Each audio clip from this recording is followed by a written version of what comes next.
رفیقان محترم، آئیے ہم اور آپ رسول کائنات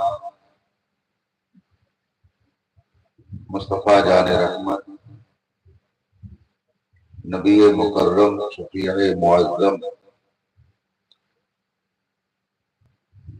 پیغمبر اعظم صلی اللہ علیہ وآلہ وسلم کی بارگاہ قدس میں درود و سلام کا نذران عقیدت پیش کریں اور پڑھیں۔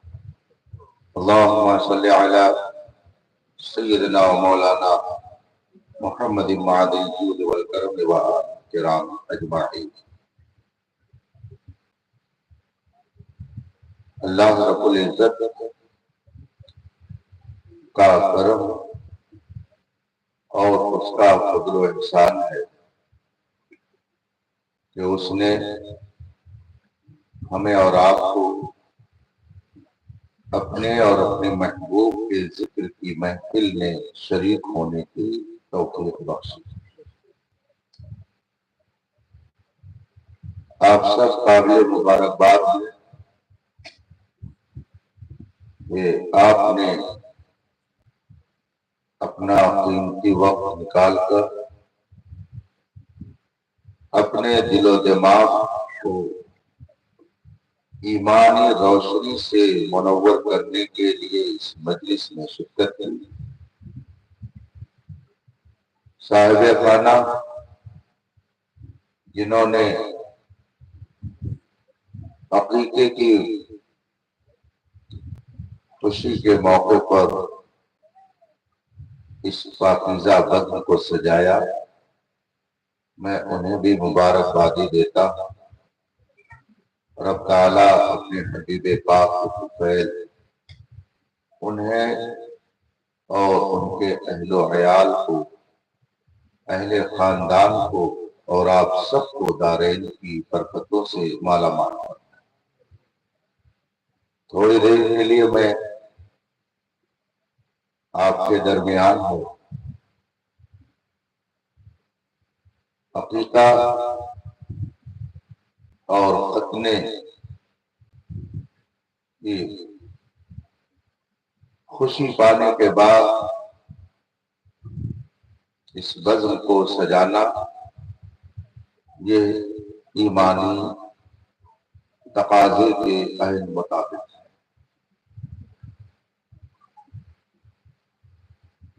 اللہ تعالی اگر بندے کو کوئی نعمت، خوشی اور مسرت کا کوئی موقع عطا فرمائے تو بندے کو چاہیے کہ وہ اس نعمت کا شکر ادا کرے۔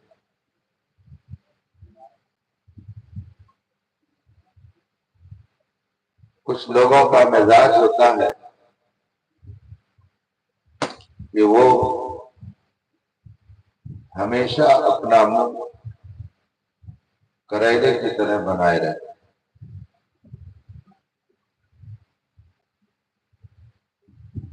عید الفطر کا موقع ہو یا عید اضحیٰ کا، حتیٰ کہ عید میلاد مصطفیٰ کا موقع بھی اگر ہو تو ان کے چہرے پر آپ خوشی کے آثار نہیں دیکھیں گے، وہ ہمیشہ کریلے کی طرح ہی منہ بنائے۔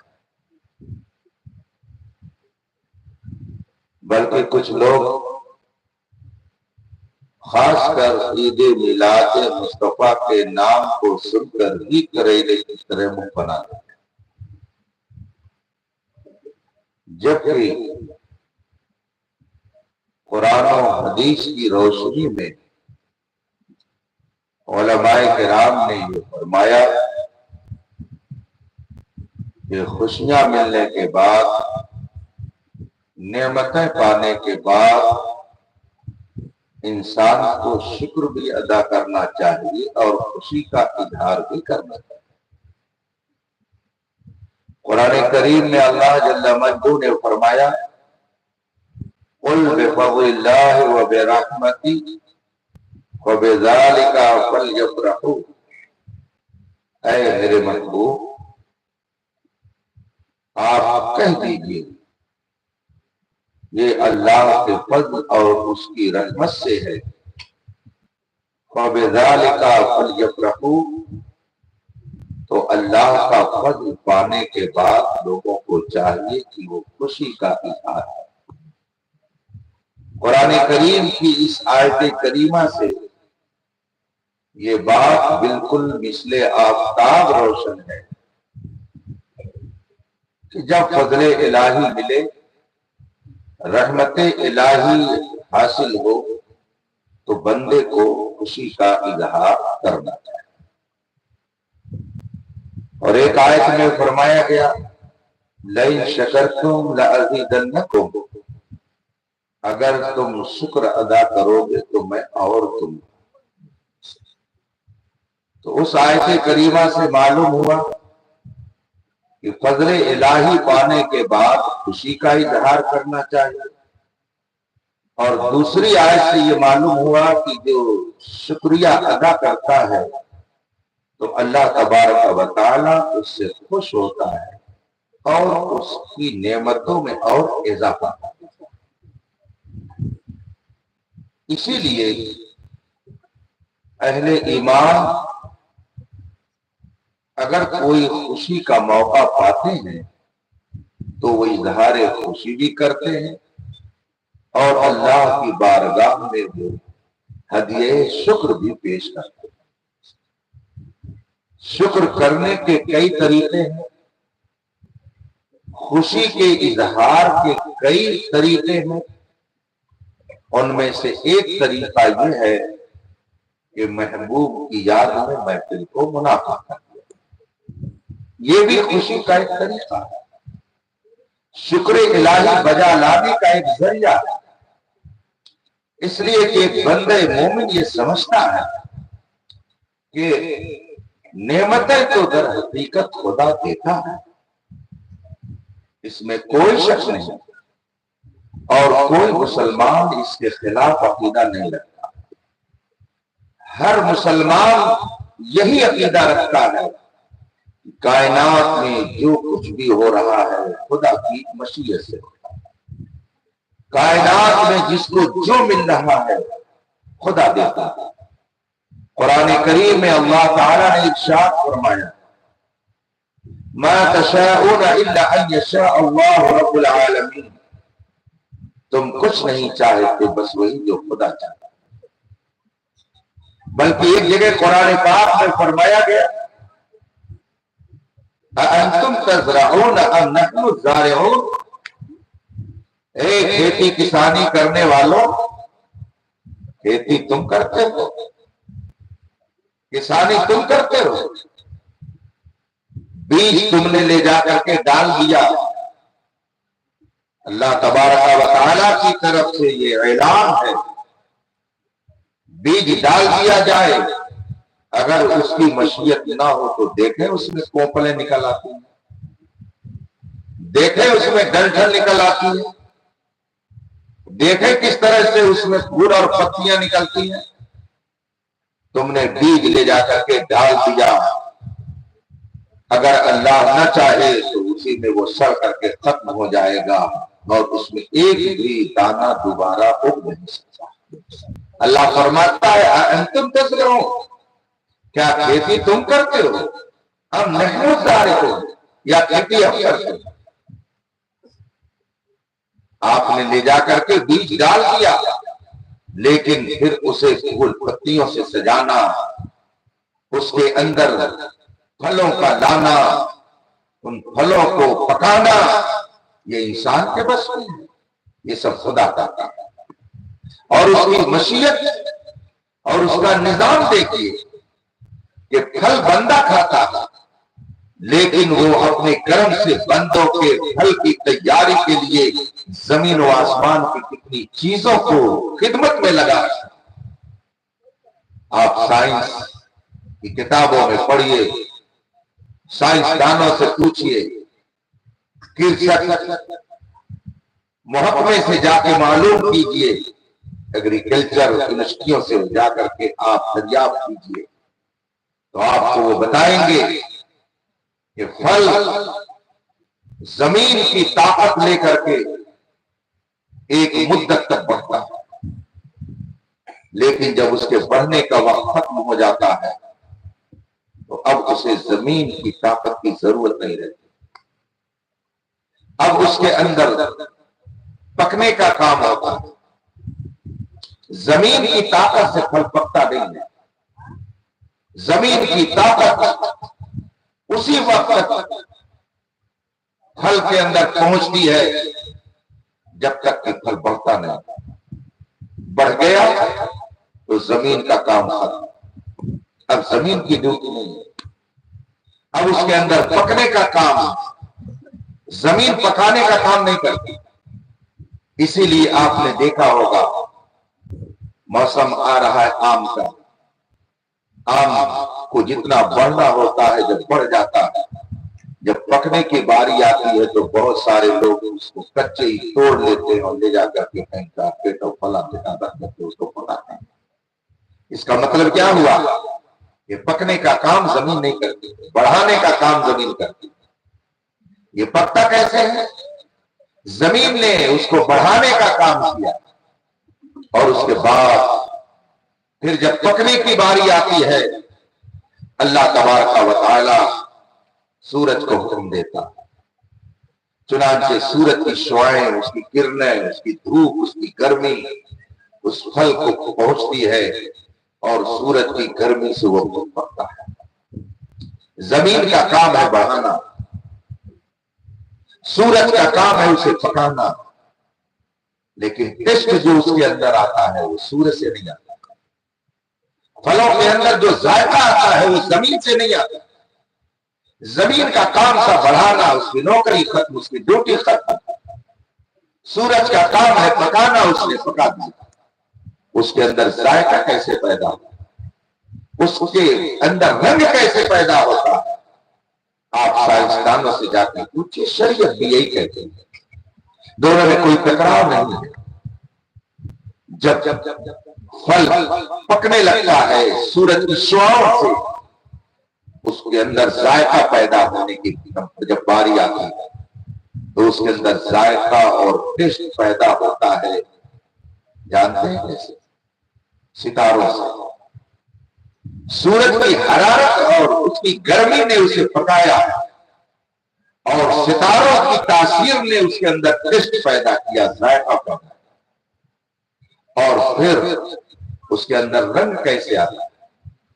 رنگ زمین کی وجہ سے نہیں آتا، رنگ ستاروں کی وجہ سے نہیں آتا، اس کے اندر رنگ سورج کی وجہ سے نہیں آتا، اس کے اندر جو مختلف رنگ ہوتا ہے چاند کی شعاعوں سے۔ زمین کا کام تھا اس پھل کو بڑھانا، سورج کا کام ہے اسے پکانا، ستاروں کا کام ہے اس کے اندر ذائقہ پیدا کرنا، چاند کا کام ہے اس کے اندر حسن پیدا کرنا۔ آپ ذرا غور کیجیے، ایک پھل ہے وہ جانوروں کے لیے نہیں ہے، انسانوں کے لیے۔ آم کا پھل تیار ہو رہا ہے، سیب ہے، سنترے ہیں، دنیا بھر کے پھل ہے دنیا کے اندر، یہ تیار ہو رہے انسانوں کی غذا کے لیے۔ اللہ نے اسے انسانوں کے لیے بنایا، انسانوں کے کھانے کے لیے بنایا، مگر ایک پھل جو انسان کے منہ تک پہنچتا ہے، انسان کے دسترخوان پر پہنچتا ہے، دیکھیے کہ اللہ کا نظام کتنا شاندار کہ بندے تک غذا پہنچانے کے لیے، اس کے خوراک کے لیے اللہ نے جو پھل تیار کیا، تو اس پھل میں اللہ نے زمین کو بھی خادم بنا دیا، آسمان کو بھی خادم بنا دیا، چاند اور سورج اور ستاروں کو بھی خادم بنا دیا۔ چلو تم سب ڈیوٹی کرو، اس لیے کہ میرا بندہ تجھے کھانے والا ہے۔ اس لیے اے زمین تو بڑھا، اے سورج کو پکا، اے چاند تم اس کے اندر حسن پیدا کر، اے ستارے تم اس کے اندر تاثیر پیدا کرو۔ زمین سے لے کر کے آسمان تک سب انسان کی غذا فراہم کرنے کے لیے ڈیوٹی پر لگے ہوئے۔ قرآن ارشاد فرماتا ہے وَسَخَّرَ لَكُم مَّا فِي السَّمَاوَاتِ وَالْأَرْضِ جَمِيعًا، اللہ تبارک و تعالیٰ نے اے انسان تمہارے لیے زمین و آسمان کو تابع فرمان کر دیا ہے، زمین اور آسمان کو تمہارے لیے مسخر کر دیا ہے، یہ ساری کائنات تمہاری خدمت کے لیے ہے، ان سب کو میں نے تمہارا خادم بنا دیا ہے، یہ زمین میں نے بنائی ہے تمہارے لیے، آسمان میں نے تمہارے لیے بنایا ہے، چار سورج ستارے میں نے تمہاری خدمت کے لیے بنائے ہیں۔ میں نے زمین سے تصور میں پوچھا، اے زمین تو نے پھل کو بڑھا دیا، اے آسمان تجھ پر چمکنے والے ستاروں کے ذریعہ اس کے اندر تاثیر پیدا ہو گئی، ستارے تیری وجہ سے تاثیر پیدا ہو گئی، اے چاند تیری وجہ سے پھل میں حسن پیدا ہو گیا، اے سورج تیری وجہ سے پھل کے اندر پکنے کی کیفیت آ گئی، اے زمین تو نے اسے بڑھا دیا، ذرا یہ تو بتا کہ تو کس کی وجہ سے پیدا ہوا، اے آسمان تو کس کی وجہ سے پیدا ہوا، تو کس کی وجہ سے وجود میں آیا، اے چاند تو بتا، اے ستارے تم بتاؤ، تم نے تو پھل کو پکا دیا، اس کے اندر چہرہ پیدا کر دیا، حسن پیدا کر دیا، اسے بڑھا دیا، تو نے یہ سارا کام کیا، مگر یہ بتا کہ تو کس کی وجہ سے وجود میں آیا، آسمان تو بتا، زمین تو بتا، زمین کہے گی کیا تم نے نہیں پڑھا ہے، رسول پاک نے کیا نہیں پردہ کھولا ہے، کیا حجاب نہیں ہٹایا ہے، کیا تم نے کبھی علماء سے نہیں سنا کہ رسول پاک سے خداوند نے کیوں نے فرمایا لولا کلمہ خلق الافلاق والارضین، اے میرے مصطفیٰ اگر تو نہ ہوتے، تجھے پیدا کرنا نہ ہوتا تو نہ میں زمین کو بناتا نہ آسمان کو بناتا، زمین سے پوچھئے اے زمین تو کیوں بنی، تو زمین کہے گی وہ جو نہ تھے تو کچھ نہ تھا، آسمان کہے گا وہ جو نہ تھے تو کچھ نہ تھا، سورج کہے گا وہ جو نہ تھے تو کچھ نہ تھا، چاند کہے گا وہ جو نہ تھے تو کچھ نہ تھا، اس کا مطلب ہے کہ چاند کی چاندنی، سورج کی روشنی، زمین کا بستر، یہ سب مصطفیٰ کے سلسلے میں ہے، پھل کو بنایا زمین و آسمان کے ذریعہ، مگر زمین و آسمان کو بنایا مصطفیٰ جان رحمت کے تصدق اور ان کے توسل سے، اس لیے یہ پوری کائنات اگر اپنے نبی کی بارگاہ میں سجدے شکر کی بجائے اگر نبی کی بارگاہ میں یہ حجے شکر پیش کرے، پوری کائنات اپنے نبی کی بارگاہ میں نذرانے محبت پیش کرے تو یہ ایمان کا تقاضا ہے، ایسے قرآن کے فرمان کے عین ہے۔ اسی لیے بندے مومن جب اسے خوشی ملتی ہے تو وہ سمجھتا ہے کہ میرا اگر گھر بن رہا ہے تو وہ جو نہ تھے تو کچھ نہ تھا، مجھے اگر اولاد مل رہی ہے تو وہ جو نہ تھے تو کچھ نہ تھا، اگر مجھے جاب مل رہی ہے تو وہ جو نہ تھے تو کچھ نہ تھا، اگر عقیقہ بھی میرے گھر ہو رہا ہے تو انہی کے صدقے میں، ختنہ بھی ہو رہا ہے تو انہی کے صدقے میں، حج پہ بھی اگر جا رہے ہیں تو ہم نے کہا حج میں کیا کرنا ہے، پتا چلا خانہ کعبہ کا طواف کرنا ہے، ہم نے خانہ کعبہ سے پوچھا تو کیوں بولا، تو وہ بھی کہے گا وہ جو نہ تھے تو کچھ نہ تھا۔ مینا کے بارے میں اگر ہم کہیں گے کہ مینا میں ہمیں جانا ہے، مزدلفہ میں جانا ہے، صفا اور مروا کی سیر کرنی ہے، ہر جگہ سے جواب یہی ملے گا وہ جو نہ تھے تو کچھ نہ تھا، وہ جو نہ ہو تو کچھ نہ ہو، جان ہے وہ جہان کی جان ہے تو جان۔ سبحان اللہ۔ اسی لیے ایک مسلمان جب کوئی نعمت پاتا ہے تو کیا کہتا ہے، گھر پہ میلاد ہونا چاہیے، گھر بن گیا تو لوگ کہیں گے میلاد ہونا چاہیے، حج پہ کوئی جا رہا ہے تو لوگ کہیں گے میلاد ہونا چاہیے، اگر بچہ پیدا ہوا تو لوگ کہیں گے میلاد ہونا چاہیے، عقیقہ ہو تو لوگ کہیں گے میلاد ہونا چاہیے۔ کیوں کہتے ہیں؟ بات وہی ہے کہ یہ ایمانی آواز ہے، ایک مومن یہی سمجھتا ہے اولاد ہوتا ہے مکان، زمین ہوتا ہے جائیداد، عبادت و ریاضت ہو یا حج و دمان، یہ سب ہمیں جو مل رہا ہے یہ مصطفیٰ جان رحمت کے صدقے میں مل رہا ہے۔ اسی لیے تو امام احمد رضا نے فرمایا لا ورب الارض، جس کو جو ملا ان سے ملا، بچی ہے کونین میں نعمت رسول اللہ، اور آدمی جس کی کھاتا ہے اسی کی ہے نا۔ آپ لوگ تو سر ہلا ہی رہے ہیں، اس لیے کہ میں کہہ رہا ہوں تو آپ اس وقت گرے ہوئے آپ لوگ کہیں گے ہی، لیکن کیا ایسا نہیں ہے کہ کچھ لوگ کھاتے بھی اور گنواتے بھی ہیں؟ اگر ایسا نہیں ہوتا تو کیا یہ مثال بولی جاتی کہ جس پلیٹ میں کھا رہے ہو اسی میں؟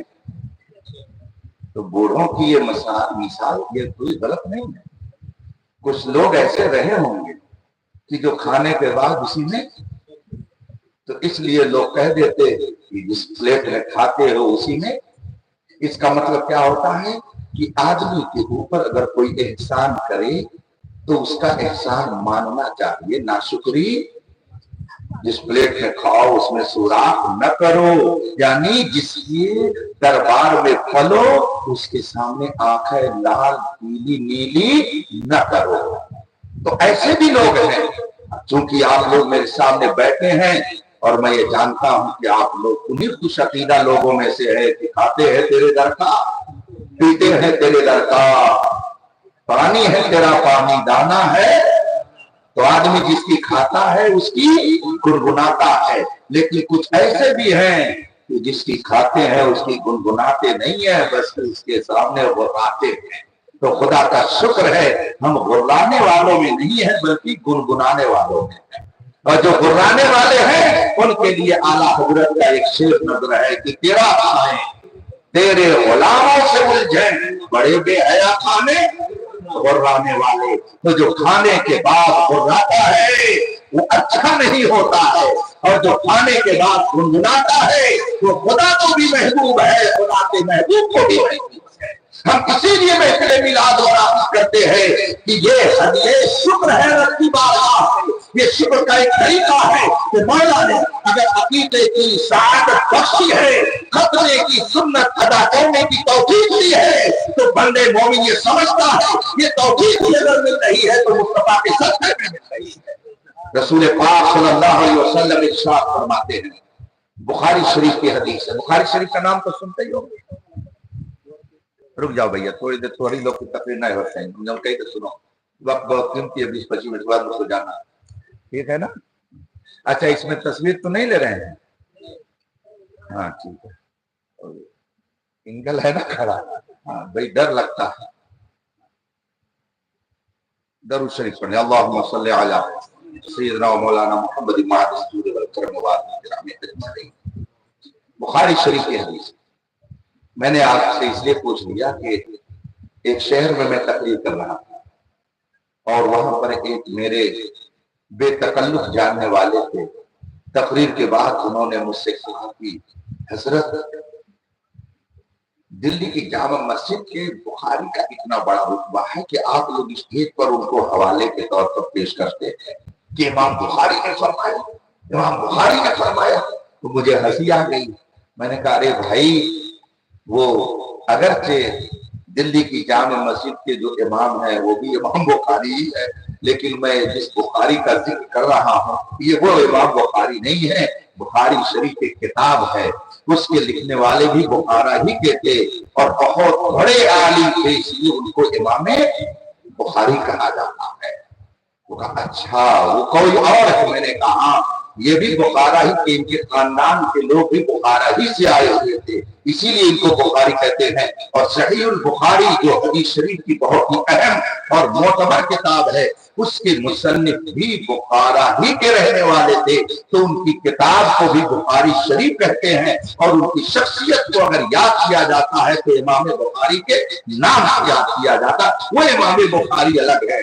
تو اب لفظ امام یہ ان کے ساتھ لگ گیا، کیوں لگ گیا؟ اس لیے کہ جو بہت بڑا عالم ہوتا ہے، جو اپنے زمانے کے علماء میں بڑی امتیازی شان رکھتا ہے، اس کو امام کہا جاتا ہے۔ امام زمانہ پیشوا ہوتا ہے، مقتدا ہوتا ہے۔ کچھ لوگ کہتے ہیں ارے بھائی امام تو 4 ہی تھے، تم لوگوں نے بریلی میں بھی ایک امام پیدا کر دیا، یہ امام احمد رضا کب سے امام ہو گئے؟ سنو یہ آدمی کی جہالت ہے۔ امام بخاری بھی امام ہے تو 4 کے بعد یہ کہاں سے آ گئے؟ امام نسائی بھی امام ہے، امام ترمذی بھی امام ہے، یہ کہاں سے آ گئے؟ امام عبداللہ ابن مبارک بھی امام ہے، یہ کہاں سے آ گئے؟ امام ابو یوسف بھی امام ہے، یہ کہاں سے آ گئے؟ امام موسیٰ بھی امام ہے، امام قاسم بھی امام ہے، عبداللہ ابن عبید بھی امام، حضرت عبداللہ ابن کعب بھی امام ہے، اور حضرت سیدنا امام زفر بھی امام ہے، حضرت سیدنا سفیان ثوری بھی امام ہے، حضرت سیدنا سفیان ابن وائل بھی امام ہے۔ کتنے اماموں کا نام لوں؟ لوگ کہتے ہیں 4 امام تھے، یہ بریلی والوں نے 5واں بنا دیا۔ خدا جب دین لیتا ہے تو عقلیں چھین لیتا ہے۔ امام کہتے ہیں اس شخص کو جو اپنے زمانے کا پیشوا اور مقتدا ہوتا ہے، جو اپنے زمانے کے علماء کا مرد ہوتا ہے۔ سیدنا امام بخاری رضی اللہ تعالیٰ عنہ نے علم حدیث میں جو عظیم کام انجام دیا ہے، اس کام کی بنیاد پر دنیا انہیں امام بخاری کہتی ہے۔ بالکل اسی طریقے سے جس زمانے میں سیدنا امام احمد رضا بریلوی رضی اللہ تعالیٰ عنہ پیدا ہوئے، پورے عرب و عجم میں ان کے علم کا ہم پلہ کوئی دوسرا عالم نہیں تھا۔ یہ میں نہیں کہتا، کتابیں کہتی ہے، اس زمانے کے علماء کہتے ہیں۔ عرب و عجم میں جہاں چلے جائیے امام احمد رضا کی کتاب سے لوگ فیض حاصل کرتے ہیں، اور بے زبان کہتے ہیں کہ یہ صرف عالم ہی نہیں تھا بلکہ اپنے زمانے کے علماء کا سردار ہے۔ اس لیے لفظ امام پر نکتہ چینی کسی کو نہیں کرنی چاہیے۔ امام بخاری رضی اللہ تعالیٰ عنہ، یہ تو جملے معترضہ تھا جو بیچ میں آ گیا، جیسے آدمی کھاتے کھاتے سلاد کھا لیتا ہے، یہ وہ چیز تھی جو چٹخارا پیدا کر دیتی ہے۔ بہرحال سیدنا امام بخاری رضی اللہ تعالیٰ عنہ فرماتے ہیں کہ مجھ سے حدیث بیان کی فلاں راوی نے، پھر فلاں راوی نے، پھر فلاں نے، پھر فلاں نے، اور آگے کہتے ہیں ان سے بیان کیا ایک صحابی رسول نے۔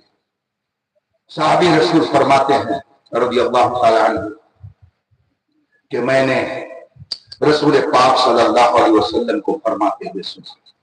صحابی کہتے ہیں میں نے حضور کو فرماتے ہوئے سنا، گویا ان کے سامنے حضور نے ارشاد فرمایا، اور صحابی نے اپنے سینے میں اسے محفوظ کر دیا۔ کیا فرمایا رسول پاک نے؟ میں یرد اللہ بی خیرا یفقہہ فی الدین انما انا قاسم اللہ یؤتی۔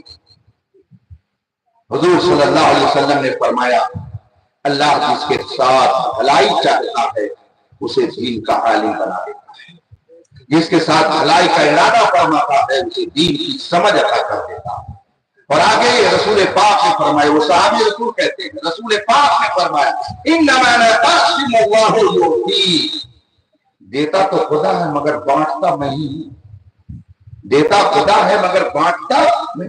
حضور فرماتے ہیں دیتا خدا ہے مگر بانٹتا میں ہی۔ شارحین حدیث علماء دین جنہوں نے اس حدیث کی شرح کی، اس کا مطلب بتایا، اس میں وہ فرماتے ہیں وہ کون سی چیز ہے جو خدا نہیں دیتا؟ ہر بندے مومن کا عقیدہ ہے ذرے ذرے کا عطا کرنے والا خدا، چھوٹی چیز ہی خدا دیتا ہے، بڑی چیز بھی خدا دیتا ہے، اولاد بھی خدا دیتا ہے، عزت بھی خدا دیتا ہے، سب خدا دیتا ہے، اس میں کوئی شک نہیں۔ اب کوئی اگر یہ اعتراض کرے کہ جب سب خدا ہی دیتا ہے تو آپ لوگ اجمیر شریف مانگنے کیوں جاتے ہیں، آپ لوگ روزہ شریف کیوں جاتے ہیں، آپ لوگ صادقیہ حریری کی حق کیوں جاتے ہیں؟